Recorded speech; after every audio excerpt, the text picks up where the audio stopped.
badenti na utongo ahinnie no ho ensempana ne goso topica kingdom anase ahinnie no na ne feto so mienu ne yeto aso yi yenkan Isaiah chapter 65 verse 12 to 15 yewe osese therefore I will number you to the sword. Osi na afi mekan mu amasekan no, and ye shall all bow down to the sword. na yemi na bebo emu ase ama okum no adenti no so bekan amasekan no obi biara owo memeda kwanfo sum a wammo bread tini no nyankopon se Ezekiel 9 ayo okum kese abofo nu na bekum no obekan nyina amasekan no na yentumi nya hwe se amo bread tini a yentumi nya hwe ne bekan ayi se bebo emu ase ama okum no. Because when I called, if is a brand frey no, ye did not answer. Yemwa. When I spake, na mekasa ayenso, ye did not hear. Yentie. But did evil before my eyes. Na ye eya de bone wo no Nyankopon ani so. And they choose that. Na baby a mempe no. Wherein I delighted. Oho na ye call ye. And ye shall leave your name. Enunti ye beja yendin SD ye no se musuo din. Ama obi biara okum no bi renka no. Enti Nyankopon pa 144,000 SD mu. 144,000 no nya wi a abofo no be ko obi biara wanya nso ano ne bi. Na so obi biara wanya nso ano ne bi no ewu wi a esense ewi ase nyina enti. Na wi ase fo nyina wona fofo bi SD fo won nwenu bi SD fo ma menu bi SD fo won kusi fo bi SD fo enti no. It will affect the whole world. Na fe di so mo hu bi biara ogu SD wi SD ni bi. Na mo de owu e ba kakraka owi ase nyina se SD fo so. Wo wa hu bi no. Afi na din SD na be musudi ama. Wo tweme se SD ni bi na ekono. We no wonkrofo wu yo no we hu bi no. Ya sorry dempo akwesa fo pori ntram we fo pori enkotena ho. Obi an pori pointi efise wo mu ni se musuade bi a edi be kum wo adehye. To aso For the Lord God shall. na ono Nyankopon kase no bekum o se sa de ni si owi ase a me nkase bosum bi ana obonsan bi ne eye sa de because obi an ne be hu se okum kase e ba ye eye ezi fonkwan na lewu na ye spill ni hu se e ono Nyankopon kasa e na ekum sa ekum ni And call his servant by another. na obefra ne man e be ka wo ma owu ni bi anka no obefra wo din foforo okum no senia yeso obofo moko Egypt kokum no konya no fa so wi no okum abakan no saa ne be ye eni anse ezefo yewu saa fiti kwasi ada kosi fiada na wuo no tim saa ebedu brada no amago se so wuo no ne se ye special improfo sunku bi ne ewu ebi no okofo wo ma won ade hye se den na esi wesdi mu ama ewu sa nti odo ko bosun so odo ko ba bia osu se wo ko bompai ma wa saa adekodi a ekum betwam edi wo ebe ba aterawo nanso se ummo bratere ne dia ene bia do ba ku bia mfa ho owu a ne bewu yeto aso a yenko Isaiah chapter 4 verse 32 what is saying? What shall one then answer the messengers of the nation? Ye be ye den ni a kira hinnie ye Nyankopon de ma ye bremu enho asem a kire ye mpanimfo titifo Israelfo pes a hinnie yi a ye Abraham boy na no na nam so wo kum Yesu ya mo ka se kum na ne moja megu ni ye ni mantri so ya won toton so nan ye bremu so a ahini na betu ya 1000 generation na wie ye a se ye mo na se ye embrace ahini no ye mo se debi ye be second coming of Christ obi I say no one na atanya kind of say na no one na ye no sa na we be obi bi wan kwa ahini ni mu bi no endi heaven mo na nya da beku bi efi se Nyankopon se mo mama ho tefo ano mi wo mo a ebe kwa ahini ni mu no wo na Nyankopon for ma kwa heaven enunti ye hwe Nyankopon ma etoso mi no e wo se bomode hwe na ahini ni tene ne kan ono nyame na ono boye no de ni trose mama yempo o se ye hwehwe na ahini no ye hwehwe nso ye si ni dada nso ye de abibu se heaven ahini no she Abraham bono eye se no ka se no wanane ye se na no wanane sa na webu sa wo bibia wan kwa ahini ni mu no woni heaven bia ni ase Nyankopon ba na ne manyi na egu faako no be fa wan kwa heaven nto aso a that the Lord hath founded Zion, and the poor of his people shall trust in him. Inti ebenya chire sa hinnie ya abasu ya bremu ye Nyankopon chichire sa bre e de ba mema yen no ye benya chichi ma chire mpem fa mo mate ase se Nyankopon afi no de Zion esi ho na the poor of his people be da ate ase Uchimu be ye. If so be a second coming. Obia feel any set it for no and who first coming to one mistake. It's one feel behind who's second coming. Oh, me kwa ya bri so no. Yes, ye na wo se kwa him nim. Ni nya nya no wo so be kan. Na nya ko point me abefa ye nyina afi ho akọ nti wan kwa him nim bia. Unya untimi nya untimi kwa him nim. Na sa him ni odi si wa wie bremi. Eye edina odi ma Adam Lucian and no restore it back and some of the heaven. When me respond back, I say your bonsam say no. When me anye ni ye, e no be fine ko heaven. Into restore edina back. Obi no man a ahotin fo nko ane wom. Ya ye ti asase so na so ye nye bone. Ad we fo so twa en hia. Okay, ye go next test. Isaiah chapter 66 verse 19 to 22 and 23. Now Isaiah chapter 66 no me ati bi ase wa ha. Nyeni kankan no kasa fa SDF no see. Yen go ba bobo yan no fi bi obo reti akobia no besan dia ba yan kasa asase so no besan dia ko Israel. But yen go fa ni pekoku ayo bi antumi nkan no o kire kwan a omo de o mefa so aba Israel man nim. Na won dey see no kafa o. O kan yan o say. And I will set a sign among them. I will set a sign among them. Among them it is omo dooso. E na ba ba yen hyensude bi o mu. Na se papa ne bonefo nyina na ho. And I will send those that escape to the nations. Those that will escape unto the nations. Mesuma woman. In Shansudia na mabeye no. Obetini free mafi no. Mesuma akọ amamemo. Na je se okum kese e ba asafo no so ba SD su na Nyankopon kum. Woman wonya tenefo no. Woman etimi free mu fi ya wo ya tenefo no. Won no besuma akọ amamemo. Oto aso to Tarshish. Obesma ko Tarshish. Put China, US, London, near Japan, That drew the bow to Tubal, and Javan to the Azels of afar off, that have not heard my voice. Ɔsi na nkɔfo bi da so wɔ asase so a Nyankopɔn di wɔn ti na ohun Nyankopɔn ne nyam da ɔbɛsoma yɛ akɔ nyinaa na so ɔsoma yɛ no ɛyɛ bra ne yɛ nyinaa bom na bɔne ne papa na edi afra na ɔsi nyinaa momnyi na ɔbɛbɛ kum wɔn a yɛ bɔne adebɛfo ne free mu na wɔn a yɛ papa no wɔn na etimi free mu fee wɔn etimi escape sign no wɔn na ɔsoma akɔ amama nyinaa Neither have seen my glory. Now, one woman and you know that, or your best man, and they shall declare my glory among the Gentiles. Now, you go why you're being a go by you, much Gentiles, not just say, you go, my man, you go for the Gentiles. Now, you don't smile in the Gentiles. Ye na dishi kronkrong Israel, SDA. It's ye na, or yes, sign doing you man up for anybody, dear friend. One way to be free movie or wouldn't be uncommon. About 4 5 communal work will be uncommon. Yea, dear, or best me I call a mamma in them. Near Becca and Papa and your match Gentiles are my men for. What was what? And they shall bring all your brethren for an offering unto the Lord out of all nations upon horses. Or see, near qua, your Becca, or baby, I can't say Banachin or Bedia to the more free move your betters of a baby no. Or see, South for an dear. Yet one now be pass for a body, Yankopon wom so me nipa. No yen the man, any ye Israel for. Now who I go from by you or say a for a body. No see you don't be free of all nations. The word all not the show on me. Or say some packet you may he didn't send packet you may he didn't pass no. You walk all nations near the one being free all nations in wedding at the back suffer body. And then I make harvest or say. Or Jane want to as a garden.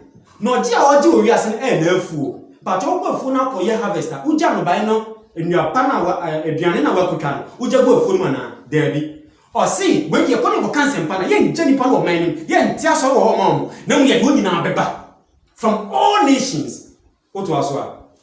Upon horses. One day, you better than Boncoso, Carmu, so Ube Honoma, and on anti consua. So be na be no nanti se o me na be fa ka o be fa mponko and in chariot ne do be tena chariot insumu ti ase nam vans akese emu akọ and in litters ye ships akese se 144,000 for ko wiase nyina no o ka Nyankopon nsempa na o mo kas mu free na won be pese be di won pese oba Nyankopon ahenni nim bi eye Israel man bi o pese odi wan chiba sa bre na o man bia tumi ni ensutumi. And then the Nyankopon the gift of interpretation. any see best study no ye be sua no ade na Ezekiel na ye si wi a ye benya the gift of healing ye benya the gift of miracle ye betina bia anything to me bia eni anso to me it is a ships yo na ma be kan se ba Japan na se ships yo na me so mo ntira mu ni enko a government need to me wo me so if say wo soldier for na opese wo si me kwan no wo kra me pa me de wako it is a wo be kwa me enko so wo dia eni wo yeso be si enkwan a nia wo be ye be kan fa wo bia be ye aduma ye ka so je fi so show be show ye ka asase mo pan na wuro mu be wuro mu ye ka se wani fra wani be fra sa na wo so ka ko fa mo se be ye bubu afo be ye ni fra afo be ye we a nia be ka kire obi a na be aduma se mo ntom because ye ni adage de so obi a no bia tinye anante eni abie ye be ya wade akese ni edu nyina atena liters mu ships akese mu akọ and upon most trains akese trains atintin upon swift beast and upon swift beast bra yi aeroplane kire Isaiah ohwade din no hu bida sa bra ni musu no ngini se nipa betima basa se so be ye dade ade bi etu fa winta no ma into musu na ade na mu akura America nipa dom tim no ohwe sa o swift beast into you say aeroplane mu nyina ye nipa betina e do wan ko sha asase ne so my holy mountain near the sa all this most sa movement when you no e ye see e ji akra munfi Babylon munfi wo fi mo akwan wo do ba the holy mountain Israel inti wo nyina say shipo say cow say yellow play ba bia akra e beti ase so wo ne be kono wo betina sa ne memu ne nyina e de ni ache Israel. Said the Lord, as the children of Israel bring an offering in a clean vessel into the house of the Lord. It is sana nyankopon ka se senya tete Israel e de aforebode gu ayewa afefemu e de breno no sana ne yesu ba ko ye nuanu ni peku ko yo bia ntumi nkan abreno sa aforebode.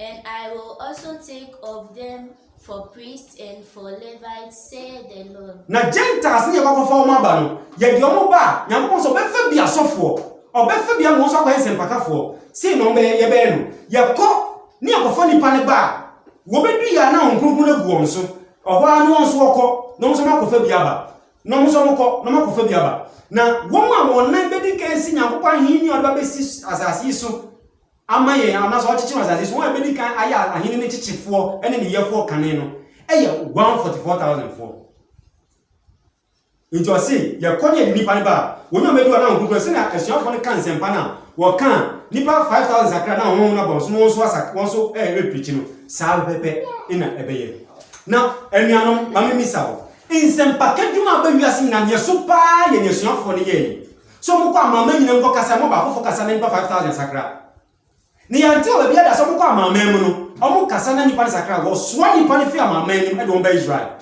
na so we de o se ya ko ne kan sempa no se o mo gituma ana se kasa mo firi wo gituma ye nja o mo ho ye do meba we ye sonko every nation for ye no no se do me free all nations in the beba oto aso for us the new heaven and the new earth na se no so fofo ni asase fofo ameye no which I will make shall remain before me ebe gina oda no said the Lord se na mi nyankopon meka so shall your seed and your name remain sana Israel eni na sefo ebeka na se ebeti moda ne nyankopon peso ka se obeso bisa se nyankopon enu nti Israel a obo mo hweti no wo last word se fa mo ne se last plan se fa mo ne se no nyankopon se me na meka se Israel de mi refi wonda na mesi akofa wo ne mo asefo asia ba biu okay ye to aso ye ko Jeremiah ne enko hwe ne Jeremiah so kan chapter 32 verse 37 going behold na hwe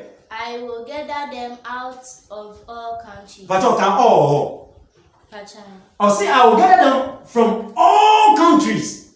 Ebisi dawo. Nyankopon so be bobo ne meya no free all countries. Wiase aman nyina whether I have driven them in my anger. Baby, me nyankopon ka say me be fo bo hitin so onko. Israel fo ne ni mi say wo ko nko so wo ko man ba akom. Omo ko Egypt nyankopon ko fon bai. Omo ko Babylon nyankopon ko fon bai. And your mind back, no, perform about. Or my back, no, perform about. But wait there, or see, never perform free all countries. Now, Brother Obama written on Ezekiel chapter 20, verse 23. Say, me Obama written my man in them. I have so say, me say perform after my mom in them. I day. Abba. And in my very Baby, I'm going to for born in Marco. and in great wrath. And in great wrath. And I will bring them again unto this place. Now, Messiah, the woman, but I have no view. I will cause them to dwell safely. Now, almost everybody here, on better has to game up on any feeling to Paponi, whom born any big Pierre, Erin Yagma. I had the bears in dream mine, I tell an for mine. Now, he needed a better so. Oh, you're one for 2 for dead as we in mine. And they shall be my people. Now, almost I'm better have the on Benjamin Crawford. And I will be. Now, may you win young couple. And some young heaven. Now, wasn't just a heavy young heaven. Nyankopon was a event your the Abraham bo so man asase ya chichi for na ye Kristo na echire ebe ne japade ne bre no enho asem ne ye kan na was of fully that promise you ma Abraham ni o kama o ka tire Abraham ni Isaac ni Jacob yi ansa na ya ko heaven o to aso and I will give them one hand me mo makoma ba ko and one way ene akwan ba ko that they may fear me forever. Na wo yesan ko boy anu a sawa asase ne so biemu a ye be suru Nyankopon forever na se be di na asem so ye nko ye fidie o ba ko nim a obe di boy ni wo forever asase so mpo Nyankopon nya timi di ate no man ba ko ya ye nye bone na te se me ko ye bi na enya de feeling ka bia ba ho o to aso for the good of them and for their children after them. And I will make an everlasting covenant with them. Na me no be ye apam ba ko that I will not turn away from them. Na me fi o mo biom to do them good. But I will put my fear in their na me de me suro be she mu that they shall not depart from me. Na omore nso mfiri me ho biom e bi nsi da. Na afi na Nyankopon se oba ba ba ye. Sa bre no nyane Abraham, we nyane Samson, we nyane woma dikan woma Israel fa dikan fa wu nyina. Na we no sa nyane we aye kan asemi. E start fi Adam. E sha se free Abraham. If Abraham re share the bo. Na won to so ne 1000 bi esi no. Won no nyan aba hin ni. Eno nche se woma e fi Adam aba no de na mere nyan no. Yesu pio na ni nyan mu a atrenefo awu fiti Abraham abreso nyina so ebe sorry. No so yesonko. Ye to aso. Yanko Zechariah chapter 8 verse 3 to 9. Thou said the Lord. Me Nyankopon na make asa asemi. I am returned unto me say me chako Zion is the first no Zion. You know free ho womo afidie nti no pam won so free ho. Na say dey so asan ko forma bade a eno san dey chako ho. And will dwell in the midst of Jerusalem. Na afi dey so better Jerusalem fie.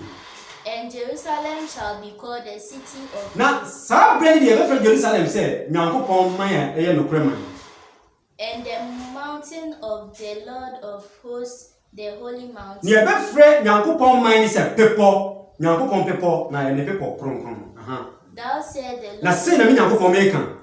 There shall yet old men and old women dwell in the streets of Jerusalem. Emere wanne nkwakura ebe nanti Jerusalem mountain so. And every man with his Na sa emere wanne nkwakura ebe kura won puma e wo nsem e wo Jerusalem mountain so. E wo Israel asase so. Bra wanyane ye no agbagba ye ante asase so anu de akọ for very age. Wo munyi dudu nti o me kura puma me pa cho heaven no twa puma no wa na de ko wa na. Obi ko kura puma o heaven. Ina wana ni sisi kwa ye ya o heaven no kura puma. Ha de ginya nyame age o. Ena odo akọ na hinnie mu. Enu nche se obi bia akọ. Bra ye ni pedua besisa ye nti pin bia we mu biom no. Eye bra Yesu be pio na ni onyam mu. Na wa atrenefo awu no ebe sori kane. Na twinkle of an eye no. Na wo ni pedua ni yenso eti ase a ye kwa ebe ni pedua ebe sisa be ye Nyankopon ni pedua ni bi. Eho ena obi akoma obeja ato. Wo mo ekura akoma obeja ato. Na hinnie no de a nyame nyama ye de. No de hinnie ni si o. A wo de she bra mbone de. O se nkokra ni ro be kro mpoma e wo hinnie ni. Oto aso a. And the streets of the city shall be full of boys. Na Zion mountain so be ye mountain maba wanko a. Playing in the Dear God, do any was Zion mountain so. Thou said the Lord of Me Nyankopon maka sase ba no kan no aka me Nyankopon maka so me say yen si e be jedi e be de papa. Ye nyina e hwe Yesu second coming of Christ. O be ka chance ahenni bi wo ansa ne akwa heaven. Then na person train. Into ye pe no de system me Nyankopon e na me ka sase me. O to aso a. If it be marvelous. Sase ma me ka tire say ye wo nwanwa e wo ani so say me ntimi nya. Of the remnant of this people people. Of the remnant of these people. Say, Sama Minke, yo, one, what tells in me. Say, yo, one, say, Mina, who means me, Yamake. And yet, Bisamina, who say, If it be marvelous in the eyes of the remnant of his people in these days, should it be Baby, something Uncle says, me, Uncle Ponso, and you want to meet me, Ayana. Now, what's it? Says, ask me, okay, and wants to meet me, Ayana. What to us? Said the Lord of hosts, I will save my people from the east country and from the west country. Make Jimmy grow for every east country and from the west country. And I will bring them, and they shall dwell in the midst of Jerusalem. Now, me say, message your mabba, message perform if you are here for name, and be my bomber in Macono. Message your mabba, Mabba, Jerusalem, view. And they shall be my people. Now, me catch us on message on men grow for San Americana. And I will be their now, what I mean, young Popon. In truth and in I want no righteousness. criminal. Thou said the Lord of Me young Popon make us ask me. Let your hands be strong. Mount Samuel Yadi. Ye that hear in these days, this word by my mouth of the prophet. Who be paid out his son, Semi, I will odi for no anono. Mount Samuel Yadi. So, Cousin Mount Samuel Yadi is an Sama Wuti, Somu Amodimu, now for Bob Brown Modimu. If you say no, and the Bemau, Muquaji. Which were in the day that the foundation of the house of the Lord of hosts is laid. Now, way in your shisha to her and sana as I see way me fapping my edisi or edisi. That temple might be built. Say, yedi a hinino ebesio. Yen Kosuna, yen fa, I can cancel mediso. Our Isaiah. Isaiah chapter 11, as Unya Brea, can free, chapter 11, verse 1 to 12. Na Brinty, Yabeka free, chapter 11, verse 6 to 12. Netinia, Orca. The wolf also shall dwell in Or sin as you could do any more, wolf, any lamb, a bit diabum. And the leopard shall lie down with the kid, and the calf, and the young lion, and the fatling together. Or say a more one favorite food, any a more bino. Say a more worry mujana worry a more or yonko moano. Woman who on yonko moana and guess what me cherino, or so hot dear, and one will be no baby cancan. Some more when we na any woman go young betray a boom edity. And a little child shall live. Now, getting a new media grow. And the cow and the bear shall feed. Now, a cow, any bear, baby diabum, ya, and bear, a driani, any sa cow, or swing a baby diabuma, or bearing a can, bearing children young. Their young ones shall lie down together. Now, one monkey to answer baby diabuma, or bearing or being quite cancan. And the lion shall eat straw. No, see, Jata, a very sorry, our Hindian, a boy or Rimujanamno, a bonaba or very sorry. Send a no one any other canimono, Sana, a bear in brava frame in a Akushimo. And it's more about Yinano, Wojina, a bejai Mujanamuri, the Wojina Arisari. What was what? And the second child shall play on the whole of the apse. Now, Uncle will tell you one who was a shed a bone. And the one child shall put his hand on the cockatrice den. Then shall not test nor destroy in all my holy mountains. Or see, now someone who doing in other back, and more frank, everyone's a better show boom, but your heavens, you can also your wagonante. Bombay in the war, ya bidding is a position, and no Bombay in the war. No, see, a hot, and I have is one of our command Banufu. I don't know if you want to go in nursing baby or a year, a Hindian and a son, you mean in our Becosuo. And nothing I hear better than 7 years. Nasa Palapo, I didn't run and then you won now. A baby brain and what about Fayacono. Nasa Abufrano, 87 years. I'll be a go away nursing mother of heaven. Baby Satan, I will flip your Ketuano. None in fear, Edison, he didn't by Bossy, a Betanasi. Ama Abraham, Abe Muna, Sifu Adolescent Puanonia, near not Tenasi near Hinny, and sending a go by Fayako.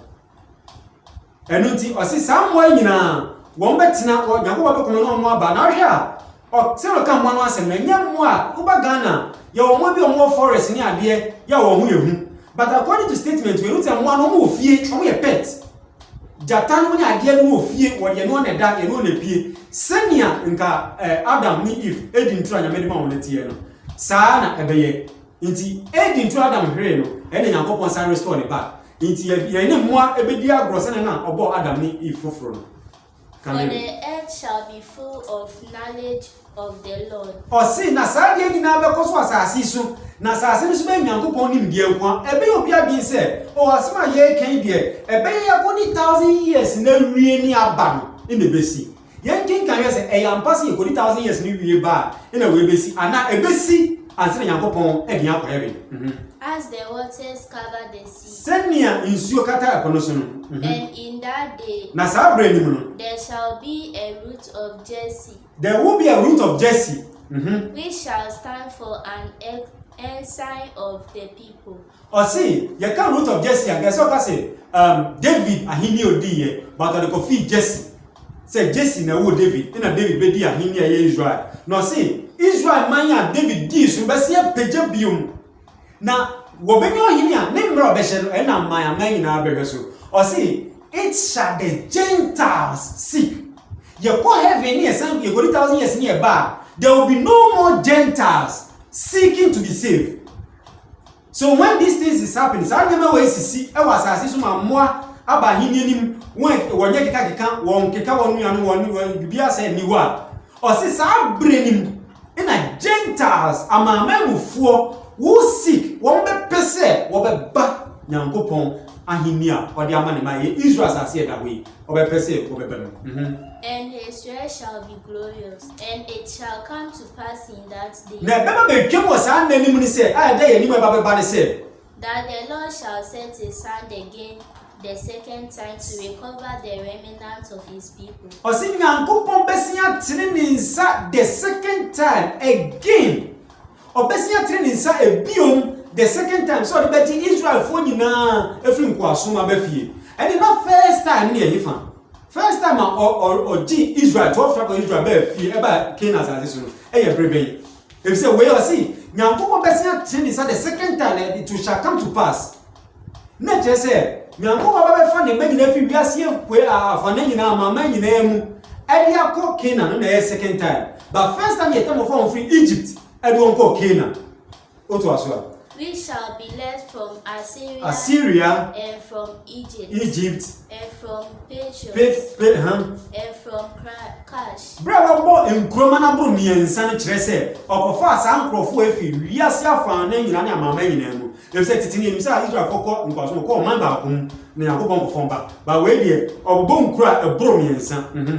And from Elam and from Shinar and from Hamatan and from the island of the sea. And he shall set up an ensign of the nations. Na obeya ansenkyereni ama mama ni nyina ti o se na obe assemble yen so de nyina kodu owi a obebo bia die ni ebusuoku ofiri mu mimi tie mini ebusuoku ofiri mu e we Israel fo mu na so se nyina kodu a obo odin a obe assemble yen nyina no a kire se wo ufi ebusuoku we mu wo ufi ebusuoku we mu se wo ebusuan Israel sa sense no chema tetefo na wa kire se no obe chama yen a ye be ko nemrem na no so ade twa o ye be ba so na bo se se no be ye pause se ya ye go ni 7 years na se no be fa kwa heaven no obe chama na esurunku fi senia o chema tetefo no oto aso a. And gather together the dispersed of Judah from the four corners of the no see obeboa Israel for obomahweti wiase afana nyina the four corners of the earth obesia bobo nyina no